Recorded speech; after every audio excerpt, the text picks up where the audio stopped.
മക്കളെ പണ്ടത്തെ കാലത്തെന്ന് പറഞ്ഞാൽ പഠിപ്പിരുന്നില്ല. അച്ഛനും അമ്മയ്ക്കൊന്നും പഠിപ്പിക്കണമെന്നുള്ളൊരു ഉത്തരവാദിത്വമൊന്നും അന്ന് അവർക്കില്ലായിരുന്നു. അതുകൊണ്ടാണ് എനിക്ക് പഠിത്തമില്ലാതായിപ്പോയത്. എനിക്ക് പഠിക്കാനൊക്കെ വലിയ ഉത്സവമായിരുന്നു. പണ്ട് സാറുമാർ വീട്ടിൽ വരും പിള്ളേരെ സ്കൂളിൽ കൊണ്ട് വിടാനായിട്ട് വരുമ്പോൾ എൻ്റെ അമ്മ പറഞ്ഞതെന്തെന്ന് വെച്ചാൽ, എന്തിനു പഠിക്കാൻ പോണത്, പലയിടത്തും പോയി ജോലി ചെയ്യും, നിങ്ങൾക്ക് വയറ്റിന് വല്ലതും തരണ്ടേ. അങ്ങനെയാണ് ഞങ്ങളെ കൊണ്ടുവന്ന് പുഴുക്കോലിനെ കാക്കി അടിക്കാനും ചാണകം വാരാനും പശുവിന് പുല്ല് പറിക്കാനും. അങ്ങനെ പശുവിന് പുല്ലൊക്കെ പറിച്ചുകൊണ്ടിട്ട് കൊടുക്കുമ്പോൾ അവർ കുറച്ച് കഞ്ഞിയും മരിച്ചിനിയൊക്കെ തന്നു. പക്ഷേ അന്നത്തെ ആഹാരം, ഒരു നേരത്തെ ആഹാരം മതി മക്കളെ, നല്ല ആഹാരമാണ്. ആ രുചിയൊന്നും ഇപ്പോഴത്തെ ആഹാരത്തിനില്ല. അങ്ങനെ വളരെ കഷ്ടപ്പെട്ടാണ് മക്കളെ. തുണിക്ക് ആഹാരത്തിന് ആഹാരമില്ല, തുണിക്ക് തുണിയില്ല.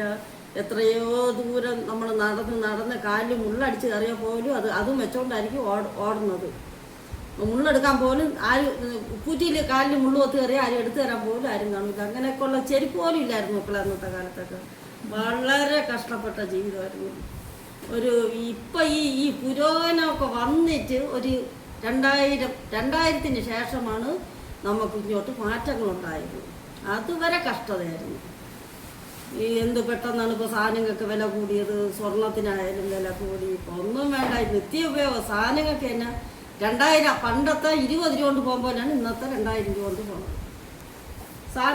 സാധനങ്ങൾക്ക് അതുപോലെ തീ